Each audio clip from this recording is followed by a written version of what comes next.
Good morning seventh class.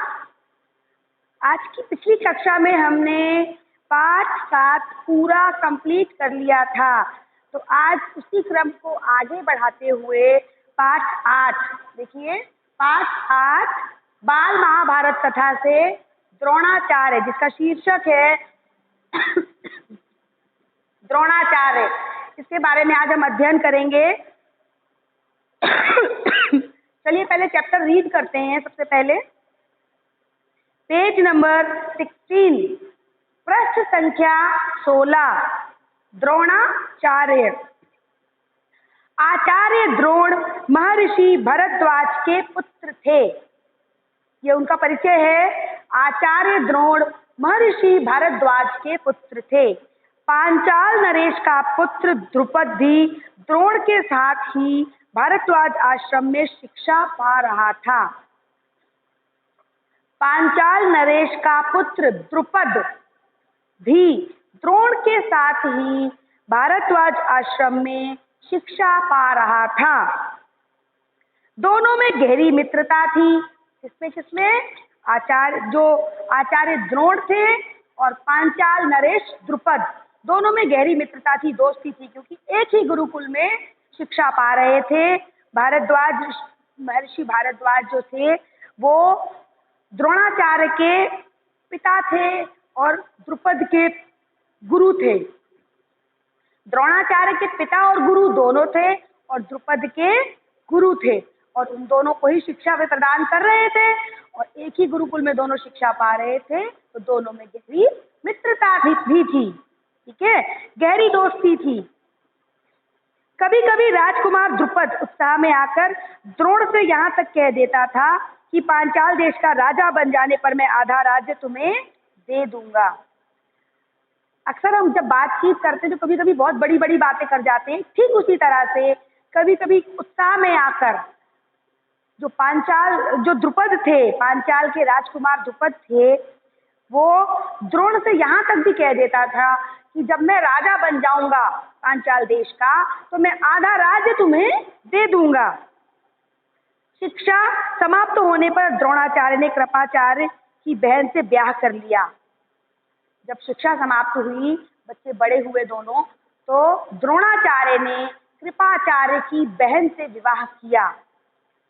Kripacharya कौन? जिन्होंने पांडवों को शिक्षा दी थी, उनकी बहन थी। उनके साथ द्रोणाचार्य का विवाह हुआ।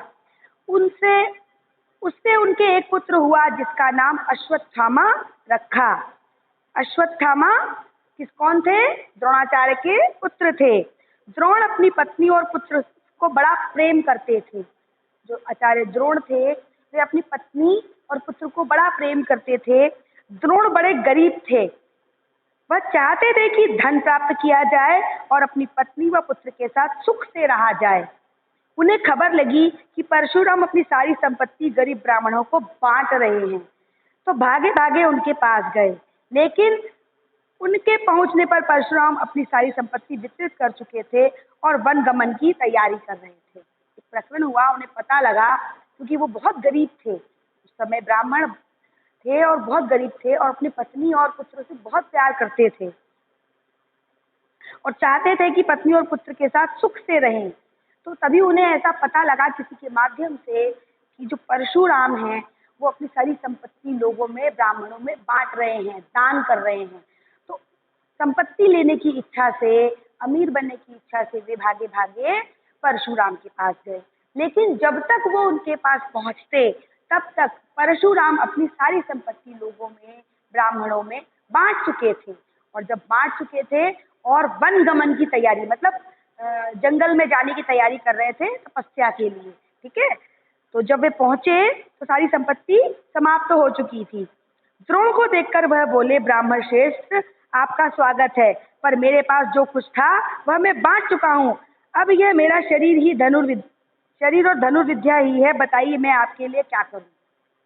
जब द्रोण उनके पास पहुंचे तो परशुराम ने उनसे कहा कि ब्राह्मण श्रेष्ठ, आपका स्वागत है, पर मेरे पास जो भी संपत्ति थी वो मैं बांट चुका। अब मेरे पास कुछ नहीं है।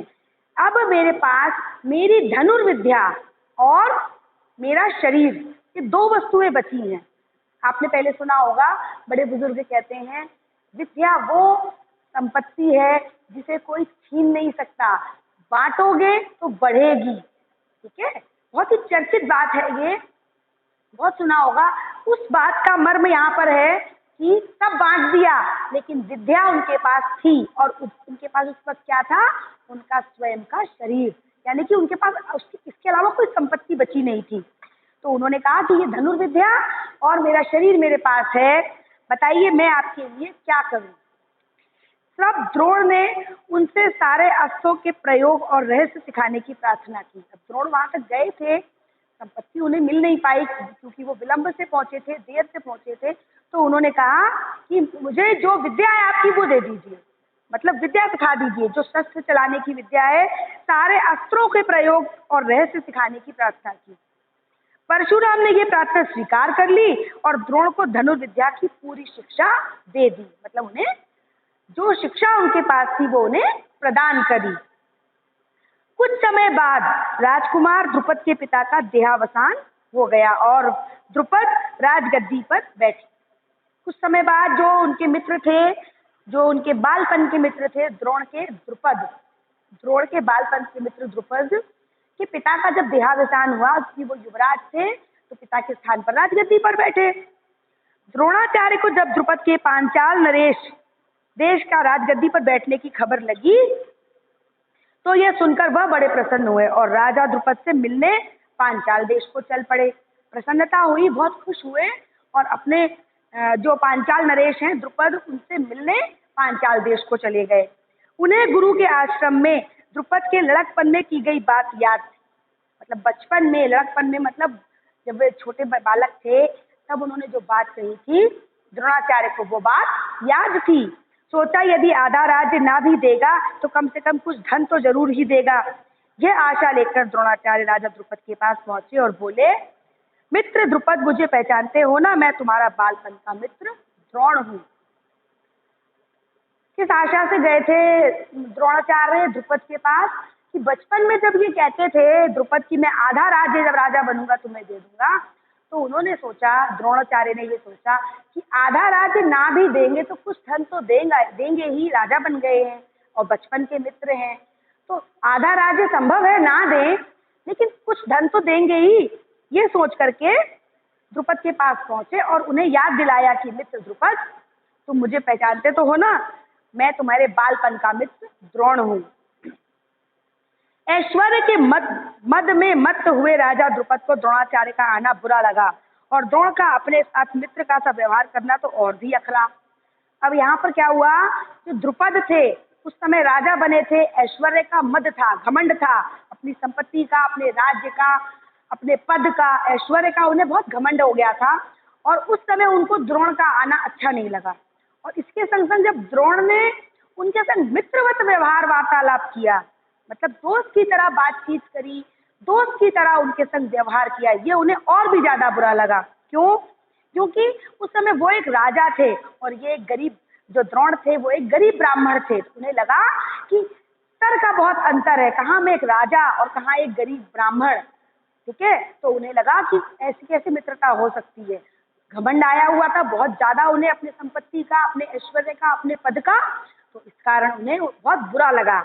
वह द्रोण पर गुस्सा हो गया और बोला, मतलब क्रोध आ गया, इतना बुरा लगा कि गुस्सा हो गया, अपने मित्र को पहचाना भी नहीं, कि ब्राह्मण तुम्हारा यह व्यवहार सज्जनोचित नहीं है, मुझे मित्र कहकर पुकारने का तुम्हारा साहस कैसे हुआ। उन्होंने कहा कि ब्राह्मण, तुम्हारा जो ये व्यवहार है ये सज्जन लोगों के द्वारा किया जाने वाला व्यवहार नहीं है, अच्छे लोगों के द्वारा व्यवहार किया जाने वाला व्यवहार नहीं है, क्योंकि तुम्हारी हिम्मत ही कैसे हुई मुझे अपना मित्र पुकारने की।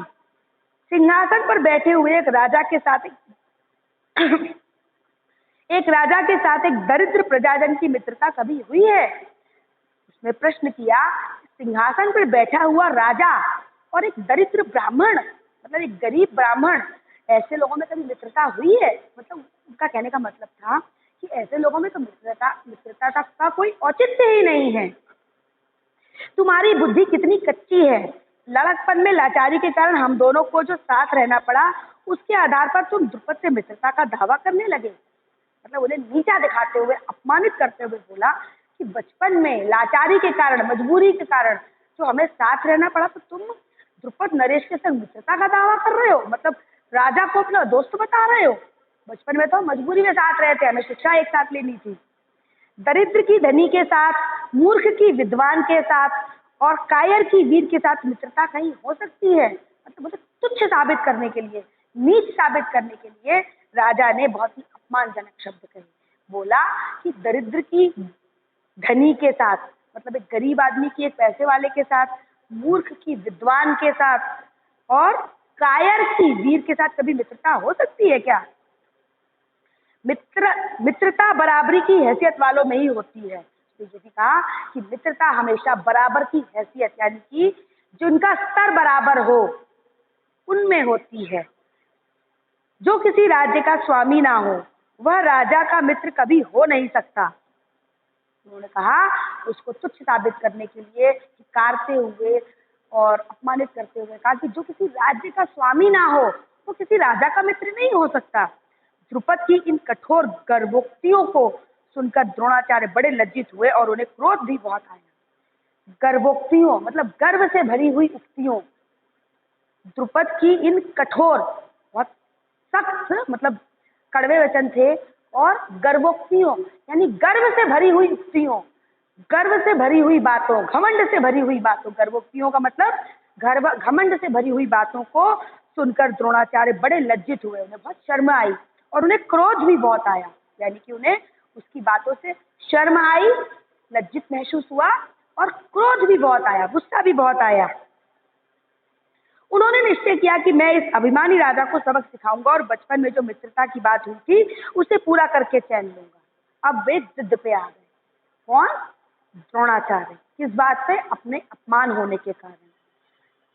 जिद पे क्यों आ गए? उन्होंने ये शब्द प्रण कर लिया कि मैं इस अभिमानी राजा को सबक सिखाऊंगा और बचपन में जो इसने मुझसे कहा था, मैं उसे सच साबित करके रहूंगा। यानी कि बचपन में क्या कहा था? आधा राज्य तुम्हें दे दूंगा। तो उन्होंने तय किया कि अब मैं इनसे आधा राज्य लेकर ही रहूंगा। वह हस्तिनापुर पहुंचे और वहां अपनी पत्नी के भाई कृपाचार्य के यहाँ गुप्त रूप से रहने लगे। हस्तिनापुर गए। हस्तिनापुर में आपको बताया था मैंने अभी, कौरव और पांडव दोनों ही बालक बड़े हो रहे थे और कृपाचार्य की पत्नी से चूंकि उनका विवाह हुआ था द्रोणाचार्य का, तो अपने पत्नी के भाई के यहाँ गुप्त रूप से रहने लगे। एक रोज हस्तिनापुर के राजकुमार नगर से बाहर कहीं गेंद खेल रहे थे और इतने में उनकी गेंद एक कुएं में जा गिरी। हस्तिनापुर के राजकुमार कौन थे? जो कौरव और पांडव थे, वो हस्तिनापुर के राजकुमार थे। वे गेंद खेल रहे थे और खेलते खेलते उनकी गेंद एक कुएं में जा गिरी। युधिष्ठिर उसको निकालने का प्रयत्न करने लगे तो उनकी अंगूठी भी कुएं में गिर पड़ी। जब कुएं से गेंद निकालने का प्रयास किया युधिष्ठिर ने, तो जो उनकी अंगूठी थी वो भी कुएं में ही गिर गई। सभी राजकुमार कुएं के चारों ओर झांक कर देखने लगे, पर उसे निकालने का उपाय उनको नहीं सूझता था। एक कृष्ण वर्ण का ब्राह्मण मुस्कुराता हुआ यह सब चुपचाप देख रहा था। एक कृष्ण वर्ण का ब्राह्मण, कृष्ण वर्ण का मतलब गहरी रंगत वाला, सांवले रंग का ब्राह्मण। कृष्ण का मतलब आपको पता है कृष्ण का रंग कैसा था? गहरा, सांवला। तो कृष्ण के रंग का ब्राह्मण, गहरे रंग का ब्राह्मण, उसकी त्वचा का रंग काफी गहरा था। ब्राह्मण चुपचाप मुस्कुराता हुआ देख रहा था इस दृश्य को। राजकुमार को उसका पता नहीं था। राजकुमार को अचरज में डालता हुआ वह बोला, राजकुमारों बोलो, मैं गेंद निकाल दूं तो तुम मुझे क्या दोगे? पहले तो देखता रहा, राजकुमारों को इस बात का ज्ञान नहीं था कि वो देख रहा है। फिर वो राजकुमारों को अचरज में डालता हुआ बोला, मतलब राजकुमारों को उसने चौंका दिया, है ना। आश्चर्य उनको हुआ जब वो बोला कि राजकुमारों, यदि ये गेंद मैं निकाल दूं तो बोलो मुझे क्या दोगे? मतलब मैं तुम्हारी मदद करूं तो तुम मुझे क्या दोगे? ब्राह्मण श्रेष्ठ, आप गेंद निकाल देंगे तो कृपाचार्य के घर आपकी बढ़िया दावत करेंगे। युधिष्ठिर ने हंसते हुए कहा। युधिष्ठिर जो थे उन्होंने हंसते हुए कहा कि ब्राह्मण श्रेष्ठ श्रेष्ठ, आप ये हमारी गेंद निकाल देंगे तो कृपाचार्य के घर हम आपकी बढ़िया दावत करेंगे, मतलब आपको बढ़िया दावत खिलाएंगे कृपाचार्य के घर, क्योंकि उस समय वो शिक्षा ले रहे थे और गुरु कृपाचार्य के पास। तब द्रोणाचार्य ने पास में पड़ी हुई सीख उठा ली और उसे पानी में फेंका। सीख गेंद से ऐसे जाकर लगी जैसे तीर, और फिर इस तरह लगातार कई सीखें वे कुएं में डालते गए। सीख एक दूसरे से सिरे से चिपकती गई। जब आखिरी सीख का सिरा कुएं के बाहर तक पहुंच गया तो द्रोणाचार्य ने उसे पकड़कर खींच लिया और गेंद निकल आई। क्या किया द्रोणाचार्य ने? क्योंकि उन्होंने परशुराम से धनुर्विद्या सीखी थी, बहुत श्रेष्ठ धनुर्धर थे, धनुर्विद्या के बहुत बड़े ज्ञानी थे, तो उन्होंने क्या किया, एक सीख, पास में पड़ी हुई एक सीख उठाई और पानी में डाल दी कुएं के अंदर। और वो जो सीख थी वो जाकर के जो गेंद थी उसमें ऐसे लग गई जैसे कोई तीर लग जाता है। उसके बाद एक एक करके वो सीखें फेंकते गए। हर सीख पहली सीख के पिछले सिरे पर जाकर के चिपक जाती, तो एक तरह से सीख लगकर एक रस्सी सी बन गई। और जब वो रस्सी, सीखों द्वारा बनी रस्सी कुएं के बाहर तक आई तो उन सीखों को खींचते हुए द्रोणाचार्य ने गेंद बाहर निकाल दी। सब राजकुमार आश्चर्य से ये करतब देख रहे थे। आश्चर्यचकित होने वाली बात ही थी। सीखें आपस में, पहले तो इतना अच्छा निशाना, सीखें आपस में जुड़ी कैसे? उन्होंने बड़े ही क्या नाम है, अच्छे अंदाज में उस गेंद को बाहर निकाल लिया था। उन्होंने ब्राह्मण से विनती की कि युधिष्ठिर की अंगूठी भी निकाल दीजिए। अब उनका मतलब मुंह बढ़ गया, उन्होंने कहा गेंद तो निकल आई है, अंगूठी गिर गई है, इसको भी निकलवा लेते हैं। द्रोण ने तुरंत धनुष चढ़ाया और कुएं में तीर मारा। पल भर में बाण अंगूठी को अपनी नोक में लिए हुए ऊपर आ गया। तो उन्होंने क्या किया, द्रोण ने धनुष से बाण चलाया और कुएं में मारा, और एक ही पल में बाण अंगूठी को अपने अंदर लेता हुआ, मतलब अंगूठी के अंदर घुस के और उसको अपने ऊपर लेता हुआ कुएं के ऊपर आ गया। यह चमत्कार देखकर राजकुमारों को और भी अचरज हुआ और आश्चर्य हुआ। उन्होंने द्रोण के आगे आदर पूर्वक सिर नवाया। सिर नवाया मतलब उन्हें प्रणाम किया, हाथ जोड़ा, उनका सम्मान किया और हाथ जोड़कर पूछा, महाराज हमारा प्रणाम स्वीकार कीजिए और हमें अपना परिचय दीजिए कि आप कौन हैं, हम आपकी क्या सेवा कर सकते हैं, हमें आज्ञा दीजिए। अब उनकी धनुर्विद्या से प्रभावित होकर जो राजकुमार थे उन्होंने उनका प्रणाम किया, सम्मान किया, बोले उनसे कि पहले तो हमारा प्रणाम स्वीकार करें और हमें अपना सही परिचय दें कि आप कौन हैं और हमारे लिए आपकी क्या आज्ञा है, क्योंकि पहले तय हुआ था कि क्या करोगे, उन्होंने कहा था दावत कराएंगे। तो राजकुमारों ने उनके ऊपर विकल्प छोड़ा, पूछा कि अब हम आपके लिए क्या कर सकते हैं, आपने हमारा काम तो कर दिया। द्रोण ने कहा, राजकुमारों यह सारी घटना सुनाकर पितामह भीष्म से ही मेरा परिचय प्राप्त कर लेना। क्या बोला कि राजकुमारों ये जो घटना अभी हुई है, तुम्हारी गेंद निकालने वाली और अंगूठी को बाहर निकालने वाली, ये घटना अपने पितामह भीष्म को सुनाना और उनसे मेरा परिचय प्राप्त कर लेना, यानी कि उनसे पूछना, वे जानते हैं मेरे विषय में। राजकुमारों ने जाकर पितामह भीष्म को सारी बात सुनाई। राजकुमारों को आश्चर्य हुआ कि भाई इतनी अच्छी धनुर्विद्या अगर कोई है किसी के अंदर, तो हमें भी आश्चर्य, कोई इस तरह की घटना हमारे संग होती है तो हो जाता है, तो उन्हें बहुत आश्चर्य हुआ। तुरंत पितामह के पास गए और उन्हें सारी बात सुनाई। तो भीष्म ताड़ गए कि हो ना हो सुप्रसिद्ध आचार्य द्रोण ही होंगे, मतलब उनकी कला का वर्णन सुनकर ही पितामह, जो कि बहुत ही ज्ञानवान, चतुर और कुशल राजनीतिज्ञ थे, तुरंत ताड़ गए, मतलब पहचान गए कि ये हो ना हो कुशल आचार्य, सुप्रसिद्ध आचार्य द्रोण हैं। यह सोचकर उन्होंने निश्चय कर लिया कि अब राजकुमारों की अस्त्र शिक्षा द्रोणाचार्य ही के हाथों पूरी कराई जाए। इसी के साथ जब उन्होंने पहचान लिया कि वे द्रोण हैं, तो उन्होंने ये निश्चय भी कर लिया कि अब ये राजकुमार हैं, जो कुरुवंश के राजकुमार हैं, इनकी शिक्षा, इनकी अस्त्र शिक्षा, शस्त्र शिक्षा जो है वो बाकी की जो बची हुई है वो द्रोणाचार्य के हाथों ही पूरी कराई जाए। बड़े सम्मान से उन्होंने द्रोण का स्वागत किया और राजकुमारों को आदेश दिया कि वे गुरु द्रोण से ही धनुर्विद्या सीखा करें, मतलब उन्होंने उन्हें उनका गुरु नियुक्त कर दिया और राजकुमारों को भी निर्देश दिया कि वे इनसे ही धनुर्विद्या सीखें। कुछ समय बाद जब राजकुमारों की शिक्षा पूरी हुई तो द्रोणाचार्य ने उनसे गुरु दक्षिणा के रूप में पांचाल राज द्रुपद को कैद कर लाने के लिए कहा। पहले के जमाने में जैसे आज के जमाने में फीस होती है ना, मंथली देते हैं, क्वार्टरली देते हैं, आप लोग मम्मी पापा जानते होंगे, आपके फीस जमा करते हैं, शिक्षा का मूल्य चुकाया जाता है। पहले ऐसा नहीं था। पहले गुरु पूरी शिक्षा अपने शिष्यों को देते थे और गुरु के शिक्षा पूरी होने पर गुरु द्वारा मांगी गई गुरु दक्षिणा शिष्य द्वारा पूरी की जाती थी। ठीक है, शिष्य उसको भरता था, माता पिता नहीं भरते थे। अब वो कुछ भी हो सकता था, गुरु कुछ भी मांग सकते थे, क्योंकि गुरु का जो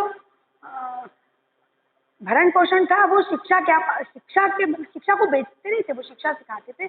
गुरु दक्षिणा, गुरु शिक्षा देने के पश्चात दक्षिणा मांगते थे, जिसे शिष्य द्वारा पूरा किया जाता था। तो यहाँ पर जब राजकुमार उनकी शिक्षा पूरी हो गई राजकुमारों की, तो उन्होंने क्या किया कि जाकर के उनसे बोला कि आप अब हम गुरु दक्षिणा के रूप में पांचाल नरेश को कैद करके लाए। पांचाल नरेश कौन? द्रुपद, द्रोणाचार्य के बचपन के मित्र, जिन्होंने राजा बनने पर द्रोणाचार्य का अपमान किया था, उन्हें कैद करके लाए। यही मेरी गुरु दक्षिणा है, ये मांगा उनसे। उनकी आज्ञा अनुसार पहले दुर्योधन और कर्ण ने द्रुपद के राज्य पर धावा बोल दिया, पर पराक्रमी द्रुपद के आगे वे न ठहर सके, हारकर वापस आ गए। तब द्रोण ने अर्जुन को भेजा। अर्जुन ने पांचाल राज की सेना को तहस नहस कर दिया और राजा द्रुपद को उनके मंत्री सहित कैद करके आचार्य के सामने ला खड़ा किया। सबसे पहले कौरव गए, तो जब कौरव गए तो दुर्योधन हार कर वापस आ गए, क्योंकि ये भी दो पक्ष में थे, जो कुरुवंश के राजकुमार थे, इनके भी दो पक्ष थे, कौरव और पांडव। पहले कौरव गए दुर्योधन के नेतृत्व में, तो वे पांचाल नरेश से हार कर वापस आ गए। फिर द्रोणाचार्य ने ये जो दारोमदार था, ये जो दायित्व था, वो अर्जुन को दिया और अर्जुन ने पांचाल नरेश द्रुपद की पूरी सेना को तहस नहस कर दिया और उनके मंत्री सहित उन्हें कैद करके आचार्य के सामने ला खड़ा किया। द्रोणाचार्य ने मुस्कुराते हुए द्रुपद से कहा, हे वीर, डरो नहीं, किसी प्रकार की विपत्ति की आशंका न करो। लड़कपन में तुम्हारी हमारी मित्रता थी, साथ साथ खेले कूदे उठे बैठे। बाद में जब तुम राजा बन गए तो ऐश्वर्य के मद में आकर तुम भूल गए और मेरा अपमान किया। तुमने कहा था राजा ही राजा के साथ मित्रता कर सकता है, इसी कारण मुझे युद्ध करके तुम्हारा राज्य छीनना पड़ा।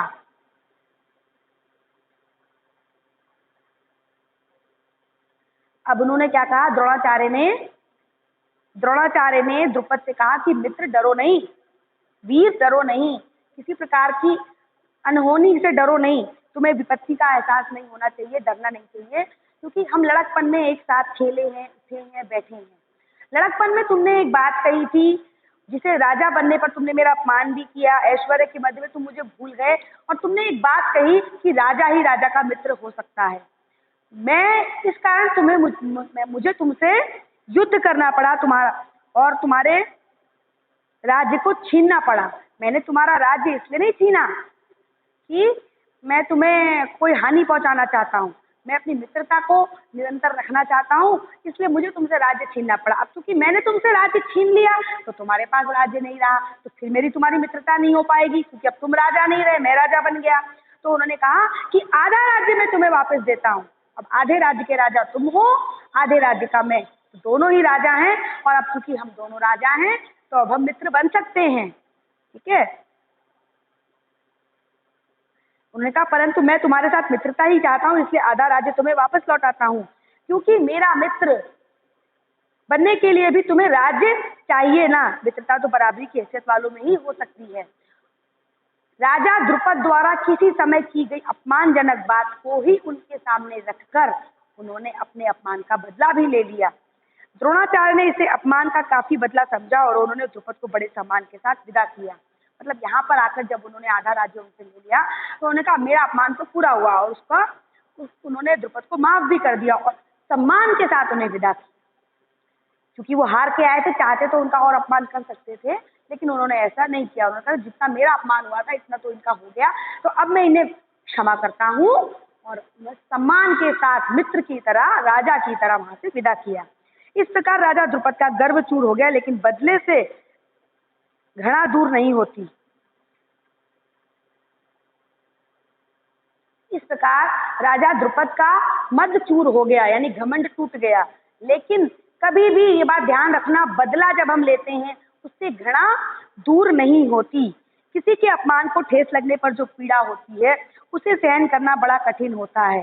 द्रोण से बदला लेने की भावना द्रुपद के जीवन का लक्ष्य बन गई।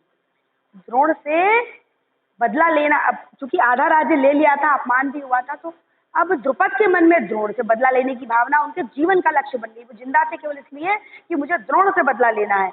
उसने कई कठोर व्रत और तप इस कामना से किए कि उसे एक ऐसा पुत्र हो जो द्रोण को मार सके। मतलब उसने तप किया, व्रत किए, और इस केवल एक लक्ष्य लेकर किए कि ऐसा पुत्र प्राप्त हो जो द्रोण को मार सके। साथ ही एक ऐसी कन्या हो जो अर्जुन को ब्याही जा सके, अर्जुन से जिसकी शादी हो।